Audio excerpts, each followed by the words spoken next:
Hi friends, ಇವತ್ತು ನಾನೊಂದು super sambar ರೆಸಿಪಿಯೊಂದಿಗೆ ಬಂದಿದ್ದೀನಿ. ಜಸ್ಟ್ ಒಂದು 10 ನಿಮಿಷಕ್ಕೆ ಮಾಡೋ ಅಂತಹ ಸಾಂಬಾರು. ಇದಕ್ಕೆ ಬೇಳೆ ಬೇಡ, ತರಕಾರಿ ಬೇಡ, ಏನು ಬೇಯಿಸೋವಂತಹ ನೆಸೆಸಿಟಿನೇ ಇಲ್ಲ. ತುಂಬ ಈಸಿಯಾಗಿ ಮಾಡ್ಬೋದು. ನೋಡಿ, ಅದಕ್ಕೆ ಬೇಕಾಗಿರೋಂತಹ ಇಂಗ್ರೀಡಿಯೆಂಟ್ಸು: ತೆಂಗಿನಕಾಯಿ, ಒಂದು ಗಡ್ಡೆ ಬೆಳ್ಳುಳ್ಳಿ, ಒಂದು ಅರ್ಧ ಇಂಚು ಶುಂಠಿ, ಒಂದು ಗಡ್ಡೆ ಈರುಳ್ಳಿ ತೊಗೊಂಡಿದ್ದೀನಿ, ಒಂದು ಟೊಮೊಟೊ, ಸ್ವಲ್ಪ ಹುಣಸೆಹಣ್ಣು, ಒಂದು 3 ಬ್ಯಾಡಗೆ ಮೆಣಸಿನ್ಕಾಯಿ, ಸ್ವಲ್ಪ ಕೊತ್ತಂಬರಿ. ಇಷ್ಟೇ ತೊಗೊಂಡಿರೋದು ನಾನು.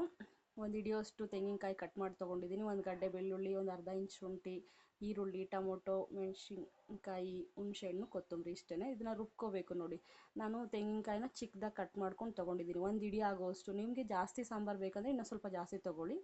ಒಂದು ಗಡ್ಡೆ ಬೆಳ್ಳುಳ್ಳಿನ ನೀಟಾಗಿ ಸಿಪ್ಪೆ ಬಿಡಿಸಿ ತೊಗೋಬೇಕು, ಒಂದು ಅರ್ಧ ಇಂಚು ಶುಂಠಿ, ಸ್ವಲ್ಪ ಕೊತ್ತಂಬರಿ, ಒಂದು ಮೀಡಿಯಮ್ ಸೈಜ್ ಈರುಳ್ಳಿನ ಕಟ್ ಮಾಡಿ ತೊಗೊಂಡಿದ್ದೀನಿ ನಾನು, ಸ್ವಲ್ಪ ಹುಣಸೆಹಣ್ಣು.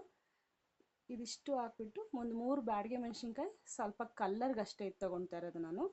ಬ್ಯಾಡಗೆ ಮೆಣಸಿನ್ಕಾಯಿ 3, ಸ್ವಲ್ಪ ನೀರು ಹಾಕ್ಬಿಟ್ಟು ಚೆನ್ನಾಗಿ ಸಾಫ್ಟಾಗಿ ರುಬ್ಕೊಂಬಂದ್ಬಿಡ್ಬೇಕು. ನೋಡಿ, ಈ ರೀತಿ ಗಂಧ ಥರ ರುಬ್ಕೊಂಬರ್ಬೇಕು. ಈ ರೀತಿ ರುಬ್ಕೊಂಬಂದರೆ ಸಾಕು. ಸಾಂಬಾರು ಒಗ್ಗರಣೆ ಮಾಡೋದಕ್ಕೆ ಒಂದು ಈರುಳ್ಳಿನ ಚಿಕ್ಕದಾಗಿ ಕಟ್ ಮಾಡ್ಕೋಬೇಕು. ಅದೇ ಒಂದು ಟೊಮೊಟೊ, ಒಂದು ಸ್ವಲ್ಪ ಕೊತ್ತಂಬರಿ, ಅದಕ್ಕೆ ಸ್ವಲ್ಪ ಕರಿಬೇವು. ಇಷ್ಟನ್ನು ಒಗ್ಗರಣೆಗೆ. ನೋಡಿ, ಸ್ವಲ್ಪ ಕರಿಬೇವು, ಒಂದು ಈರುಳ್ಳಿ ಕಟ್ ಮಾಡ್ಕೊಂಡಿರೋದು ಚಿಕ್ಕದಾಗಿ, ಸ್ಲೈಸಾಗಿ ಕಟ್ ಮಾಡ್ಕೋಬೇಡಿ. ಟೊಮೊಟೊ. ಈಗ ಒಗ್ಗರಣೆ ಮಾಡಬೇಕು. ನೋಡಿ, ಒಗ್ಗರಣೆ ಮಾಡೋದಕ್ಕೆ ಒಂದು ಪಾತ್ರೆ ಇಟ್ಬಿಟ್ಟು, ಪಾತ್ರೆ ಬಿಸಿ ಆದಮೇಲೆ ಒಂದು ಸೌಟು ಎಣ್ಣೆ ಹಾಕಿ, 1/4 ಟೀ ಸ್ಪೂನ್ ಜೀರಿಗೆ, 1/4 ಟೀ ಸ್ಪೂನ್ ಸಾಸಿವೆ ಹಾಕ್ಬಿಟ್ಟು ಚೆನ್ನಾಗಿ ಫ್ರೈ ಮಾಡ್ಕೋಬೇಕು. ಒಂದು 30 ಸೆಕೆಂಡ್ಸು ಸಾಕು. ಕಟ್ ಮಾಡಿ ಇಟ್ಕೊಂಡಿರೋಂತಹ ಈರುಳ್ಳಿನ ಹಾಕಿ. ನೋಡಿ, ಯಾರಾದರೂ ಮನೆಗೆ ನೆಂಟರು ಬಂದರೆ ಮತ್ತೇನಾದರೂ ಟೈಮ್ ಸಿಗಲ್ಲ ಅಂಥ ಟೈಮಲ್ಲಿ ಈ ರೀತಿ ಸಾಂಬಾರು ಒಂದು ಮಾಡ್ಕೊಳ್ಳಿ. ತುಂಬ ಚೆನ್ನಾಗಿರುತ್ತೆ, ಟೇಸ್ಟಿಯಾಗಿ ಕೂಡ ಇದೆ. ನೋಡಿ, ಅದಕ್ಕೆ ಸ್ವಲ್ಪ ಕರಿಬೇವು ಕೂಡ ಹಾಕ್ಬಿಟ್ಟು ಚೆನ್ನಾಗಿ ಮಿಕ್ಸ್ ಮಾಡ್ಕೋಬೇಕು. ಇದನ್ನು ಒಂದು 2 ನಿಮಿಷ ಚೆನ್ನಾಗಿ ಎಣ್ಣೆಲೆ ಫ್ರೈ ಮಾಡ್ಕೋಬೇಕು. ನೀಟಾಗಿ ಚೆನ್ನಾಗಿ ಫ್ರೈ ಮಾಡ್ಕೋಬೇಕು. ಈರುಳ್ಳಿ ಕಲರೆಲ್ಲ ಚೇಂಜ್ ಆಗೋ ರೀತಿ ಚೆನ್ನಾಗಿ ಫ್ರೈ ಆಗಬೇಕು. ಒಂದು 2 ನಿಮಿಷ ಕಾಲ ಫ್ರೈ ಮಾಡ್ಕೊಳ್ಳಿ ಸಾಕು.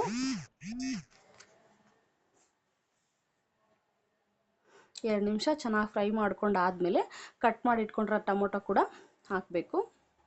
ಕಟ್ ಮಾಡ್ಕೊಂಡಿರೋ ಟೊಮೊಟೊ ಕೂಡ ಹಾಕ್ಬಿಟ್ಟು ಚೆನ್ನಾಗಿ ಮಿಕ್ಸ್ ಮಾಡಿ, ಇದು ಕೂಡ ಚೆನ್ನಾಗಿ ಸಾಫ್ಟ್ ಆಗೋ ರೀತಿ ಬೇಯಿಸ್ಕೋಬೇಕು ಟೊಮೊಟೊ ಕೂಡ.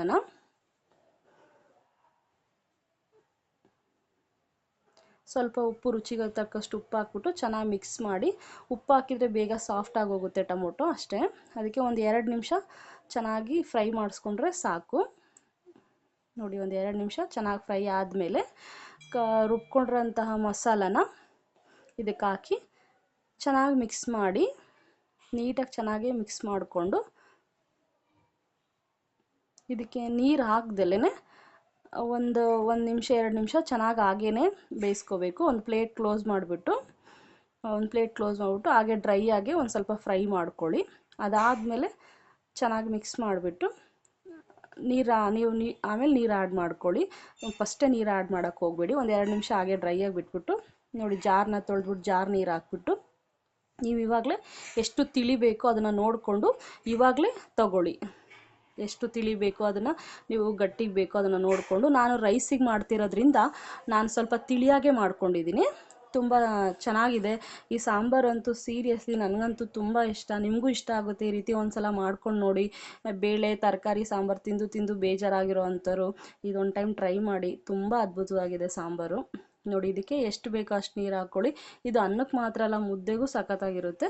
ಇದು ಮೀಡಿಯಮ್ಮಾಗೆ ಒಂದು ಸ್ವಲ್ಪ ತಿಳಿ ಮಾಡಿಕೊಂಡು, ನಾವು ಬೇಳೆ ಸಾಂಬಾರು ಪೌಡರ್ನೇ ನಿಮ್ಮ ಮನೇಲಿ ಯಾವ್ದು ಯೂಸ್ ಮಾಡ್ತೀರೋ ಅದನ್ನೇ 2 ಸ್ಪೂನಷ್ಟು ಹಾಕ್ಕೊಂಡು ಚೆನ್ನಾಗಿ ಮಿಕ್ಸ್ ಮಾಡಿ. ನೀಟಾಗಿ ಚೆನ್ನಾಗಿ ಮಿಕ್ಸ್ ಮಾಡಿಬಿಟ್ಟು, ನೀಟಾಗಿ ಮಿಕ್ಸ್ ಮಾಡಿ, ರುಚಿಗೆ ಸ್ವಲ್ಪ ನೋಡಿಕೊಂಡು ಉಪ್ಪು ಹಾಕ್ಕೊಳ್ಳಿ. ಇನ್ನೊಂದು ಸ್ವಲ್ಪ ಚೆಕ್ ಮಾಡಿ, ನಿಮಗೆ ಉಪ್ಪು ಖಾರ ಕಡಿಮೆ ಎಲ್ಲ ಹೇಗಿದೆ ನೋಡಿಕೊಂಡು, ಸ್ವಲ್ಪ ಉಪ್ಪು ಕಡಿಮೆ ಅನಿಸಿದ್ರೆ ಸ್ವಲ್ಪ ಉಪ್ಪು ಹಾಕ್ಕೊಳ್ಳಿ. ಹಾಕ್ಬಿಟ್ಟು ಪ್ಲೇಟ್ ಕ್ಲೋಸ್ ಮಾಡಿ ಒಂದು 10 ನಿಮಿಷ ಚೆನ್ನಾಗಿ ಬೇಯಿಸ್ಕೋಬೇಕು ಅಷ್ಟೇ. 10 ನಿಮಿಷ ಚೆನ್ನಾಗಿ ಬೇಯಿಸ್ಕೊಂಬಿಟ್ರೆ ಸಾಂಬಾರು ರೆಡಿ ಆಗುತ್ತೆ. ನೋಡಿ, ಕುದಿ ಬರ್ತಾ ಇದೆ.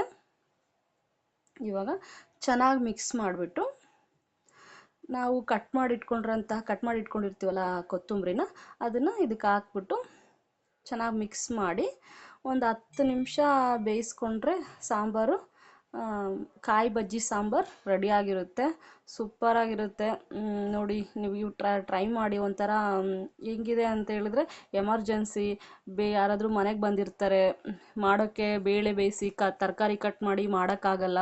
ಸೊ ಇಲ್ಲ ರಸಮ್ ತಿನ್ನೋಕ್ಕೆ ಬೇಜಾರಾಗಿದ್ದರೆ ಈ ರೀತಿ ತಿಳಿ ಸಾಂಬಾರು ಒಂದು ಟ್ರೈ ಮಾಡಿ, ತುಂಬ ಚೆನ್ನಾಗಿರುತ್ತೆ. ಒಂದು 10 ನಿಮಿಷ ಚೆನ್ನಾಗಿ ಕುದಿಸ್ಬೇಕು ಕೊತ್ತಂಬರಿ ಹಾಕಿದ್ಮೇಲೆ. ಏನಂದರೆ ಇದರಲ್ಲಿ ಕಾಯಿ ಎಲ್ಲ ಹಾಕಿರ್ತೀವಲ್ಲ, ಅದು ಹಸಿ ಸ್ಮೆಲ್ ಹೋಗೋವಷ್ಟು ಬೇಯಿಸ್ಕೋಬೇಕಷ್ಟೇ, ಜಾಸ್ತಿ ಇನ್ನೇನು ಬೇಯಿಸ್ಕೊಳಂಗಿಲ್ಲ. ಚೆನ್ನಾಗಿದೆ, ಇದೊಂಥರ ಡಿಫ್ರೆಂಟಾಗಿರುತ್ತೆ. ಈ ಸಾಂಬಾರನ್ನ ಟ್ರೈ ಮಾಡಿ. ಈ ರೆಸಿಪಿ ನಿಮ್ಗೆ ಇಷ್ಟ ಆದರೆ ದಯವಿಟ್ಟು ನನ್ನ ಚಾನಲ್ನ ಸಬ್ಸ್ಕ್ರೈಬ್ ಮಾಡ್ಕೊಳ್ಳಿ. ಇದೇ ಥರ ಈಸಿಯಾಗಿ ಮಾಡೋವಂತಹ ರೆಸಿಪಿಗಳನ್ನ ನನ್ನ ಚಾನಲಲ್ಲಿ ಅಪ್ಲೋಡ್ ಮಾಡ್ತೀನಿ. ನಿಮಗೇನಾದರೂ ಇಷ್ಟ ಆದರೆ ಕಮೆಂಟ್ ಮಾಡಿ. ನನ್ನ ಚಾನಲ್ನ ದಯವಿಟ್ಟು ಸಬ್ಸ್ಕ್ರೈಬ್ ಮಾಡ್ಕೊಳ್ಳಿ. Thank you for watching my YouTube channel.